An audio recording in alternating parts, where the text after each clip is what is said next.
Hello and welcome to Qualcomm Technologies AI camera panel session.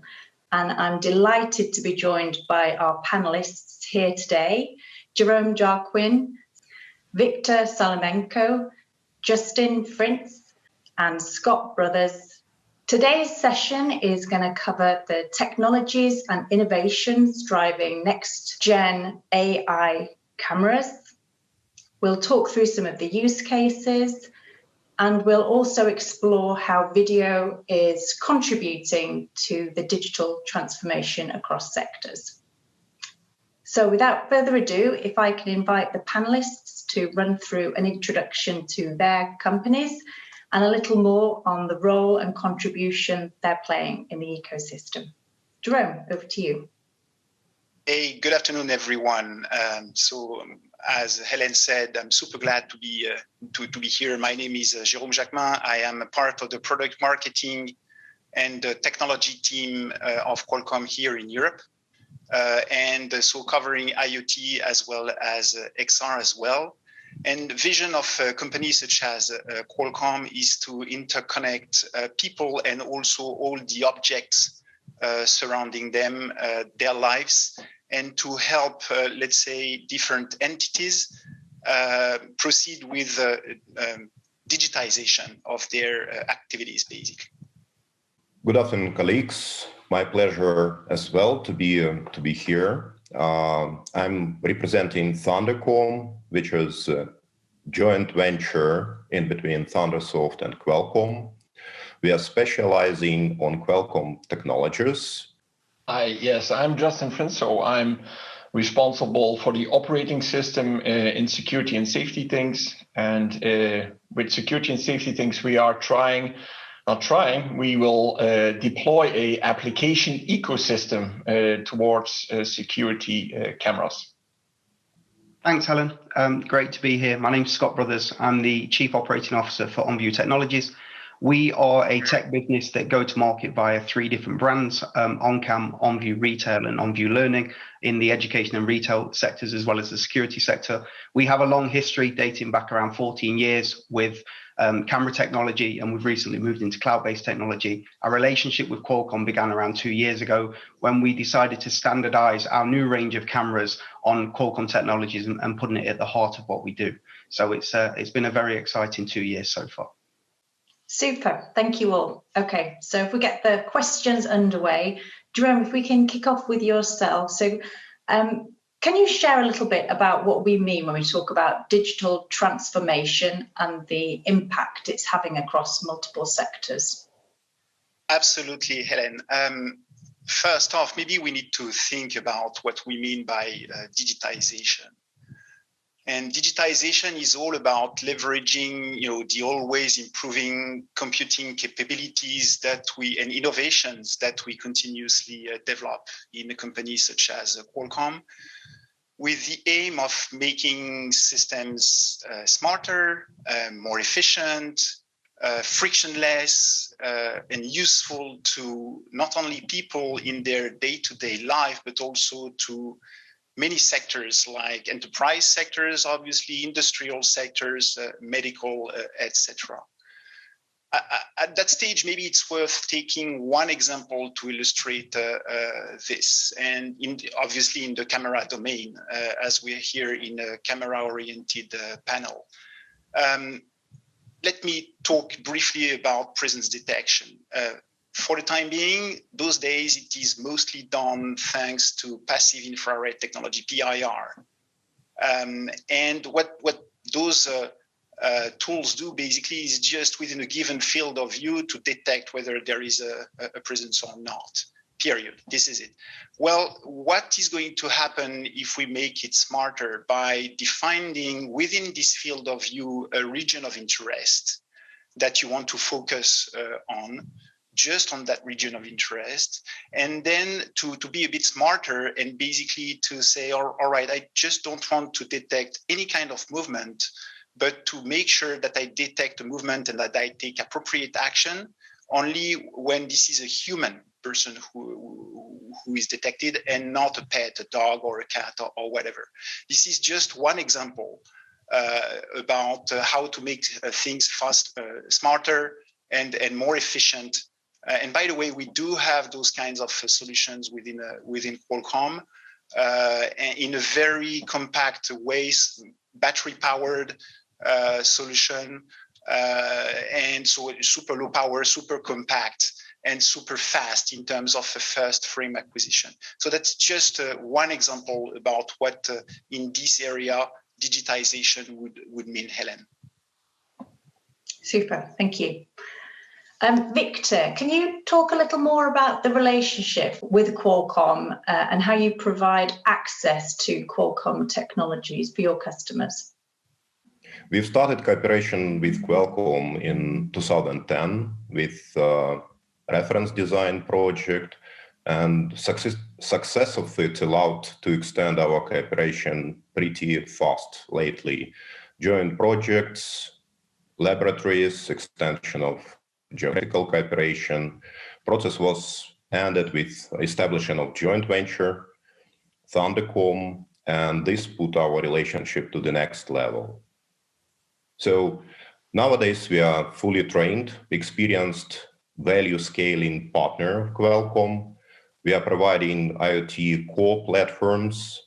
So that is system on the module plus optimized software and engineering services on top to simplify adoption of newest technologies in fastest possible way.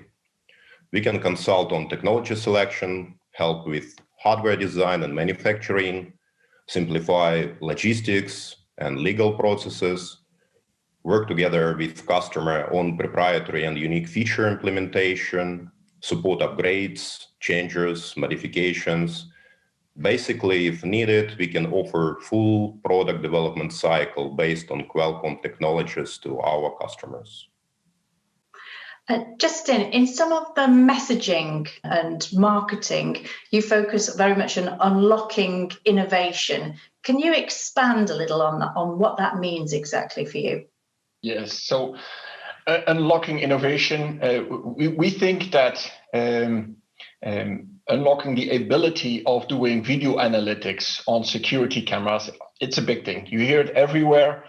And what we saw in the past with let's say, with the current cameras out there is that bringing video analytics on cameras is not that easy.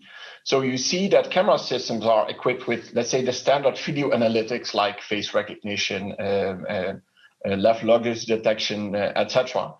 But we see way more applications, way more use cases for video analytics for the future. So bringing these video analytics on various different camera systems, if you want to do that right now, things are done by building a Linux server, quite expensive research cost, development costs, but also hardware costs are quite expensive. So we believe in bringing this on the edge, the flexibility for application developers to create their use cases on the edge in a flexible, agnostic way. And we will do that with the help of an operating system that's based on AOSP. Also with the help of Qualcomm, we enable this operating system. And this operating system is it can be used as a layer, as an agnostic layer on top of the hardware. So application developers don't have to take in mind the lower layers of the hardware. So they can develop their applications in an agnostic way, which of course creates a lot of flexibility for them, and they only have to develop and compile the application once.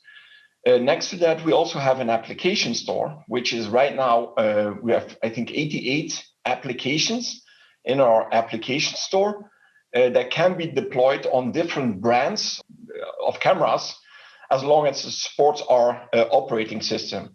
And right now we have already 7 camera manufacturers, all using the Qualcomm chipset that support our operating system. So in that sense, we try to at least unlock the innovation in the security industry. Scott, can you share a little about how OnCam came to select the Qualcomm Technologies for the latest OnCam series and how the two companies have worked together? Of course I can. Piece of cake, it was an overnight decision. I'm only kidding. It was probably a 2-year journey in total. So just as a reminder, OnCam is the brand in which we essentially address the security market as ONVU Technologies. And we've been quite innovative ever since day one in terms of the 360 camera side of the industry. We were very innovative 13, 14 years ago. Our de-warping technology is pretty well known across the industry and admired by most. And the demands that we were going to have for the new range of OnCam cameras was quite high level. So we'd actually been in discussions with a number of potential SoC partners that unfortunately, when you overlaid their roadmap with what we were looking to achieve in the next 5 years, it just wasn't possible to do it and to partner with those guys. A chance meeting with a partner at the time mentioned Qualcomm to us and said the direction they're going in may be what you guys would like to look at. We met with Qualcomm within a matter of weeks, and the rest is history, to be honest, because when you did overlay what Qualcomm was doing from an SoC perspective, and we'll talk later about the collaboration aspect and the team element of it, which has been absolutely phenomenal. But just from a tech perspective, the engine we needed in our hardware for the OnCam brand moving forward could be delivered via Qualcomm. And that's why we decided to essentially go all in at that stage and plan the next 3 releases of hardware across 2020 and 2021, which we're obviously right in the middle of. We decided to go with Qualcomm, and we've solidified the relationship ever since. Excellent, great to hear. So Jerome, on this kind of related to this topic, Qualcomm is known very much so in the mobile space. Can you share a little about what we're doing and why we're well suited to address IoT? Yes, very willingly, Helen. So again, let's take it back to the definition of digitization and how we deal with this within Qualcomm. Digitization for us sits onto 3 main pillars. The first one is obviously computing. That's basically how you deal with audio-related processing, video imaging, processing, graphics processing, in order to deal with the best possible and most efficient AI, machine learning, basically algorithms, etc. Right? That's one definition. So that's one pillar. The second one definitely is all about connectivity. Obviously, cellular connectivity, 4G, 5G plays a super important role there, as you need to exchange data with the cloud, for instance, more and more. So that's obviously having a super low latency and super high throughput is of essence here.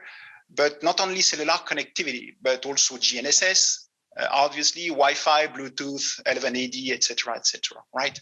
The third pillar is obviously security. Billions of objects are going to be interconnected in the coming years, and you want to make sure that the data basically lands where it is supposed to land and not anywhere else, right? So, and those 3 pillars, basically, that's what we've been dealing with in the smartphone environment for the past 3 decades. So yes, obviously we are well suited to address this market in the coming years. And by the way, we're already successful, as we've been doing this for the past 6 or 7 years now, and this in several domains. So we're here to talk about connected cameras, obviously, but also that applies to robotics, to drones, to connected appliances, point of sales, metering, and video conferencing systems. So yeah, definitely, I believe that Qualcomm as a company is very well suited to address those challenges. So Victor, addressing AI cameras in particular, can you talk us through some of the challenges in building and developing?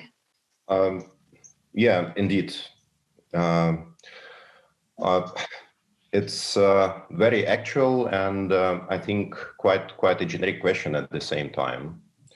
So it's really hard to mention a few specific things. I think I could speak in general and mention few points. So as Scott mentioned, probably the major thing from my perspective, is matching issue. So product plans, consumer expectations versus technology roadmap and availability on the market.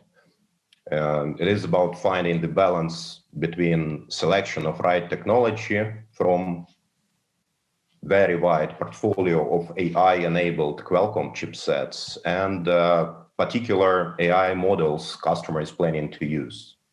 So there are a lot of assets and unique neural network processing capabilities offered by Qualcomm and Thundercomm on hardware and software level, which must be used, leveraged appropriately. Beside this, camera must have proper design and be correctly tuned to make execution of models efficient from perspective of algorithms performance, power consumption, image processing, and of course, evolution of the models, respective upgrades of the software has to be taken into consideration.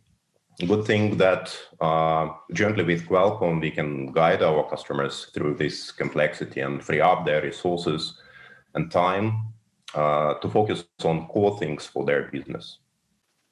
And Justin, can you share a little about how you've been working with Qualcomm and why you chose Qualcomm technology to work on your camera-specific OS? We have kind of a special relationship with Qualcomm because, yeah, we don't consume the SoCs ourselves, but we enable other camera manufacturers to enable the SoC with our operating system. So, of course, we have a close collaboration regarding Android. Our operating system is based on Android, and Qualcomm is enabling Android for the SoC. And so we have a close collaboration with Qualcomm on that sense, but also because we need a future-proof platform. So in order to be future-proof, we need to have a platform that is powerful. So we need lots of CPU cores, 4 cores, 8 cores. We need a powerful GPU. We need a neural network engine, GPU support. All these things will make let's say an SoC fit for our needs. Of course, the processing power is way more than what a standard camera would need. But because we don't know what kind of applications will come in the future, or what kind of use cases that we are going to deploy, this makes it perfectly fit for us to choose an SoC like this coming from Qualcomm. So, of course, Qualcomm has a vast experience in the mobile industry already for a long time, just like Jerome said. So that was also for us very important. And of course, our focus point is on edge. And of course, also edge is an important, let's say, focus area for Qualcomm. And not to forget is that Qualcomm is part of the Open Security and Safety Alliance. And that is an alliance of 34 companies that together are bringing this ecosystem to the market. Super, thanks. And Scott, in a similar fashion, can you talk a little bit about some of the challenges, the technical challenges that you faced in developing the most recent OnCam C-series and how you worked with Qualcomm on that? Yes.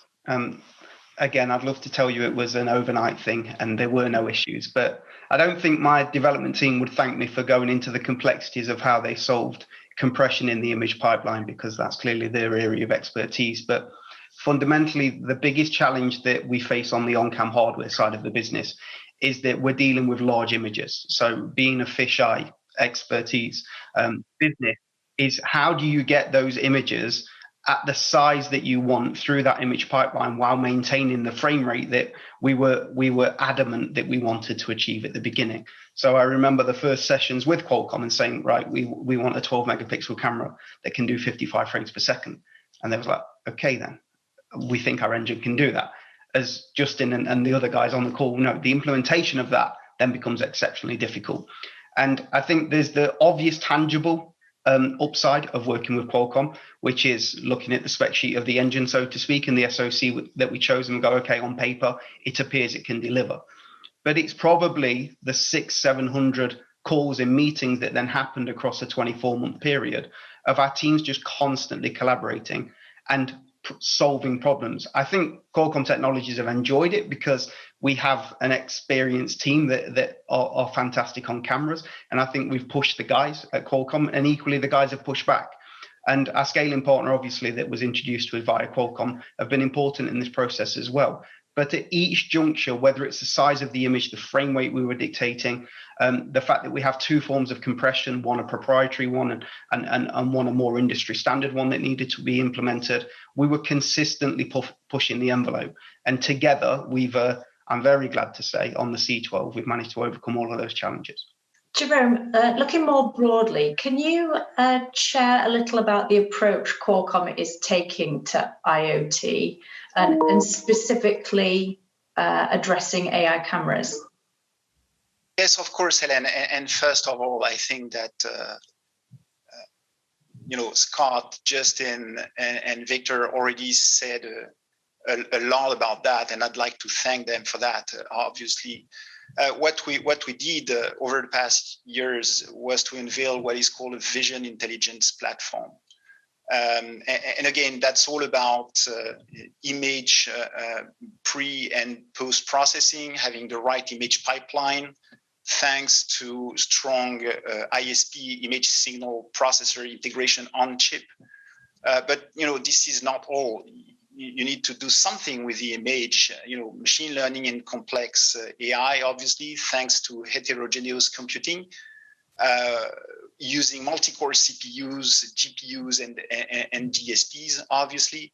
Then you need the support of connectivity, 5G, Wi-Fi, as per what I said, and this in the best security context, obviously. But, that's the technology part of it, right? But this is nothing without a very solid and reliable ecosystem made with solid partners. We need innovative customers. We need system on module makers using our technology. We need reference design makers, independent software vendors that build on top of our technology and software. We need reliable ODMs as well. We have created such an ecosystem. I should even say that we are part of such an ecosystem, and we are really proud of it. So I'm actually super pleased to be part of that roundtable today with ONVU Tech, OnCam, Scott. Thank you, Scott. Obviously, safety and security things with Justin. Thank you, Justin.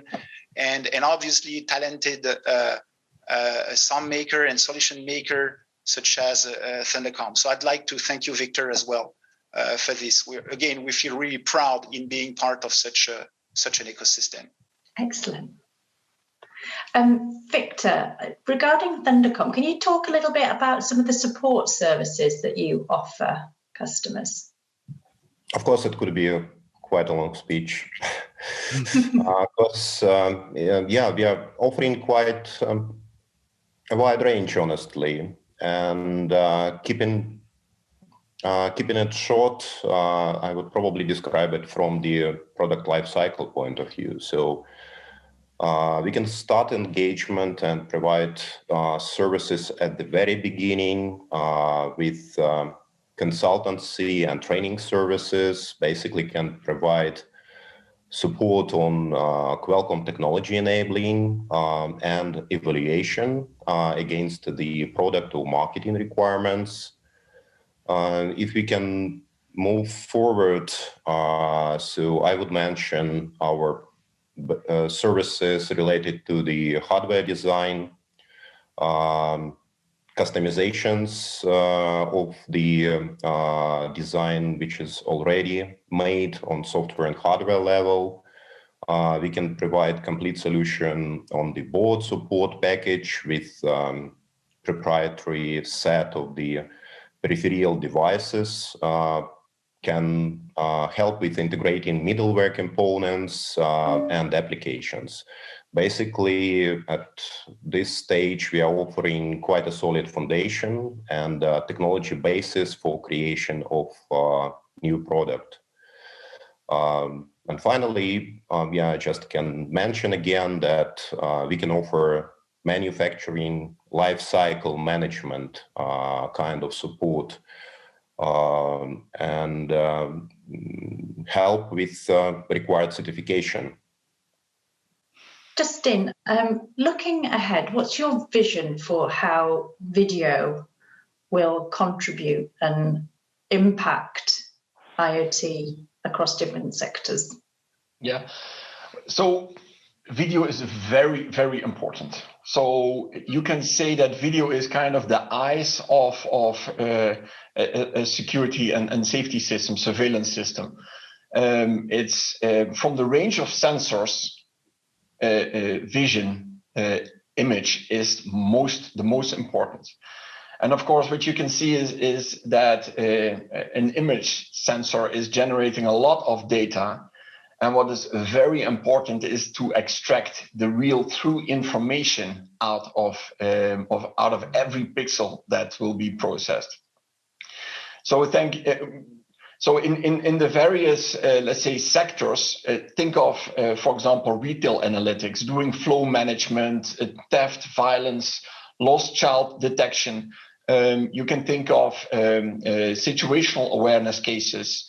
So detecting behavior, and Jerome said it already, in the medical scene, patient monitoring, in logistics, counting the amount of boxes on a pallet, parking management, agriculture, management on airports, bird detection, drone detection. There's so much to enable, and we need that flexibility for the future. So I think vision is very important for the digital transformation. Similar question to you, Scott, on the power and the importance of video, and maybe if you can address some of the use cases as well, that'd be super. Yeah, so I guess to echo what Victor said, this could be a very long answer, and maybe slightly controversial as well. So we are finally, I believe, as an ecosystem, reaching a point where the technology can actually deliver on what we've promised for many, many years. It's not a new thing. I've been working with video since 1996.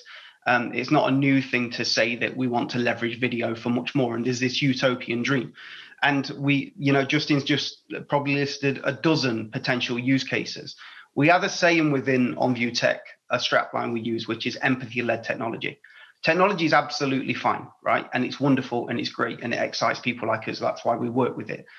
But the application of it is really important. And you can only understand the application of it by truly getting into the heads and the minds and standing in the shoes of your end users, whether that's a teacher or what we would call a multi-academy trust chief executive in the UK now. The education system's moving to that kind of setup, or it's a visual merchandising director for a multi-brand retailer who is just seeing online go to 60% of the sales versus 40% in store.